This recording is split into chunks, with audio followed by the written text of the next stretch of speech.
ಅದೇ ರೀತಿಯಾಗಿ ಕೂಡ ನನ್ನ ಮೇಲೆ ಕೂಡ ರಾಜ್ಯ ಸರ್ಕಾರನ ಬೆಳೆಸಬೇಕಂತೇಳಿ ಇಲ್ಲ ಸಲ್ಲದ ಆರೋಪಗಳನ್ನು ತಂದು ಇವತ್ತು ನನ್ನ ಮೇಲೆ ಗೂಬೆ ಕೂರಿಸಿ ಇವತ್ತು ನಾನು ಕೂಡ ರಾಜೀನಾಮೆ ಮಾಡುವಂಥ ಪರಿಸ್ಥಿತಿ ಬಂತು. ಇವತ್ತು ನಮ್ಮ ರಾಜ್ಯದಲ್ಲಿ ಯಾವ ನಾಯಕರಿಗೆ ಒಳ್ಳೆಯದಾಗಿದೆ ಅನ್ನೋದು ಗೊತ್ತಿಲ್ಲ, ನಮ್ಮ ಬಳ್ಳಾರಿ ನಾಯಕರಿಗಂತೂ BJP ನಾಯಕರಿಗೆ ಭಾಳಷ್ಟು ಒಂದು ಭಾಳ ಸಿಹಿ ಉಂಡಂಥದ್ದು ಆಗ್ತಾಯಿದೆ. ಇದು ಭಾಳಷ್ಟು ತಾತ್ಕಾಲಿಕ, ಮುಂದೆ ಒಂದು ದಿನ ನೋಡ್ತಾರೆ. ಇವತ್ತು ನಾನು ಮಾಧ್ಯಮದಲ್ಲಿ ನೋಡ್ತಾ ಇದ್ದೆ, BJP ನಾಯಕರು ಮಾನ್ಯ ಮಾಜಿ ಸಚಿವರಾದಂಥ ರಾಮ್ಲು ಅವರು ಭಾಳಷ್ಟು ಆವೇಶಭರಿತವಾಗಿ ಜೈಲಿಗೆ ಹೋಗ್ತಾರೆ ಅಂತ ಹೇಳಿದ್ದಾರೆ. ಜೈಲಿಗೆ ಹಾಕ್ಸಿರೋದು ನೀವು ಸ್ವಾಮಿ, ನಿಮ್ಮ ಕೇಂದ್ರದ ತನಿಖಾ ಸಂಸ್ಥೆಗಳನ್ನ ಇಟ್ಕೊಂಡು ನೀವು ಹಾಕ್ಸಿರೋದು. ನಮ್ಮ ಸರ್ಕಾರದ ಮೇಲೆ ಗೂಬೆ ಕೂಡಿಸಿ ಮಾಡುವಂಥ ಕೆಲಸ ನೀವು ಮಾಡಿರೋದು. ನೀವು ಮಾಡಿದಂಥ ಅವ್ಯವಹಾರಗಳನ್ನು ನಾವು ಮತ್ತೆ ಮಂತ್ರಿಯಾಗಿ ಬಂದು ಬಯಲಿಗೆಳಿತೀನಿ.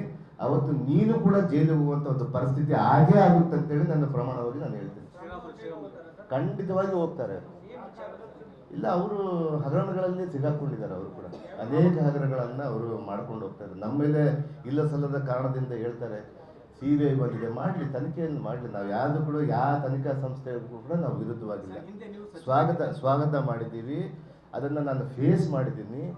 ನ್ಯಾಯಾಲಯಗಳಲ್ಲಿ ಯಾವ ರೀತಿ ಆಗ್ತದೆ ಅಂತೇಳಿ ತಾವು ನೋಡ್ತಾ ಇದ್ದೀರಿ. ಇವತ್ತು ಅದೇ ರೀತಿ ಮೂಡಾ ಹಗರಣದಲ್ಲಿ ಕೂಡ ಇವತ್ತು ಮಾನ್ಯ ಮುಖ್ಯಮಂತ್ರಿ ಮೇಲೆ ಕೂಡ ಮಾಡ್ತಾ ಇದ್ರು. ಇವತ್ತು ಏನಾಗಿದೆ ಅಂತೇಳಿ ಇವತ್ತು ತಾವು ನೋಡ್ತಾ ಇರ್ತೀರಿ. ಯಾರು ಅದರಲ್ಲಿ ಆಪಾದನೆ ಮಾಡಿಕೊಂಡು ಯಾರು ಅದರಲ್ಲಿ ಹಗರಣದಲ್ಲಿ ಸಿಗಾಕೊಂತಾರೋ ಅದನ್ನು ಬಯಸಿದೆ. ಎಲ್ಲ ಹಗರಣಗಳಲ್ಲಿ ಎಲ್ಲ ಹೌದು. ಇವತ್ತು ST ವೆಲ್ಫೇರ್ ಅಲ್ಲಿ ಕೂಡ ನಾನು ನಡೆಸುವಂಥ ಒಂದು ಕಾರ್ಯದಲ್ಲಿ ಕೂಡ ಅನೇಕ ಹಗರಣಗಳು ಆಗಿದ್ದಾವೆ. ಅವನ್ನೆಲ್ಲ ಕೂಡ ಬಯಲಿಗೆಳೆಯುವಂಥ ಒಂದು ಕೆಲಸ ಮಾಡ್ತೀವಿ ನಾವು ಬಂದ ಮೇಲೆ. ಅವರು ವಿನಾಕಾರಣ ಕೋವಿಡ್ ವಿಚಾರದಲ್ಲಿ ಹೆಲ್ತ್ ಮಿನಿಸ್ಟರ್ ಇದ್ದಾಗ ಯಾವ ರೀತಿ ಮಾಡಿದ್ದಾರೆ, ಇವತ್ತು ಅದೆಲ್ಲ ಕೂಡ ಈಗಾಗಲೇ ತನಿಖಾ ಸಂಸ್ಥೆಗಳು ಜೊತೆಗಿದ್ದಾವೆ. ಅವರು ಕೂಡ ಇವತ್ತು ಭಾಳ ಖುಷಿಯಾಗಿ ನಾಗೇಂದ್ರ ಜೈಲಿಗೆ ಹೋಗಿನ ಅಂತೇಳಿ ಖುಷಿ ಪಡ್ತಾ ಇದ್ದಾರಲ್ಲ. ನೀವು ಜೈಲಿಗೆ ಹೋಗುವಂಥ ಸಂದರ್ಭ ಕೂಡ ಬರುತ್ತೆ ಸ್ವಾಮಿ. ಇವನ್ ನಾವೆಲ್ಲ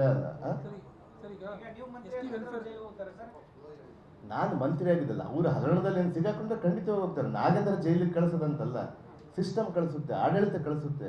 ಅವ್ರು ಏನಾದರೂ ತಪ್ಪಿತಸ್ಥರು ಅದರಲ್ಲಿ ಇದ್ದಾರೆ ಅಂದರೆ ಖಂಡಿತವಾಗಿ ಹೋಗೇ ಹೋಗ್ತಾರೆ.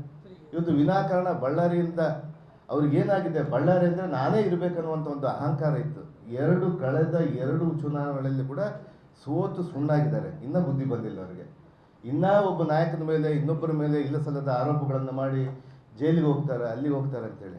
ಸ್ವಾಮಿ, ನಾನು ಈ ಕ್ಷೇತ್ರಕ್ಕೆ 2 ಬಾರಿ ಶಾಸಕನಾದ ಮೇಲೆ ನನ್ನ ಅಭಿವೃದ್ಧಿ ಏನಂದರೆ, ಅಭಿವೃದ್ಧಿ ರೋಡ್ ಹಾಕೋದು ಅದರದ್ದೊಂದೇ ಅಲ್ಲ.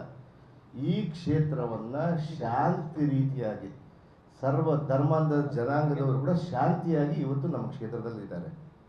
ನೀನು ನಡೆಸುವಂಥ ನಿನ್ನ ಆಡಳಿತದಲ್ಲಿ ಏನೇನು ಅನಾಹುತಗಳಾಗಿದೆ ಅಂತೇಳಿ ಕೂಡ ಇಡೀ ಬಳ್ಳಾರಿ ಜಿಲ್ಲೆಗೆ ಗೊತ್ತು. ಯಾವ ಸಮುದಾಯಗಳು ಯಾವ ಸಮಾಜಗಳು ತುಳಿತಕ್ಕೆ ಒಳಗಾಗಿದೆ ಅಂತೇಳಿ ಕೂಡ ಗೊತ್ತು. ನೀವು ಈ ಜಿಲ್ಲೆಯ ಉಸ್ತುವಾರಿ ಮಂತ್ರಿಗಳಾಗಿದ್ದೀರಿ. ನಿಮ್ಮ ಕ್ಷೇತ್ರದ ನಿಮ್ಮ ಅಭಿವೃದ್ಧಿ ಅವಧಿಯಲ್ಲಿ ಏನು ಅಭಿವೃದ್ಧಿ ಮಾಡಿದ್ದೀರಿ? ಅಲ್ಲಿ ಕೂಡ ತಾವೆಲ್ಲ ಪೂರ್ಣವಾಗಿ ಸುಣ್ಣಾಗಿದ್ರಲ್ಲಿ. ಅದಕ್ಕೆ ನಿಮ್ಮನ್ನು ಸೋಲಿಸಿರೋದು.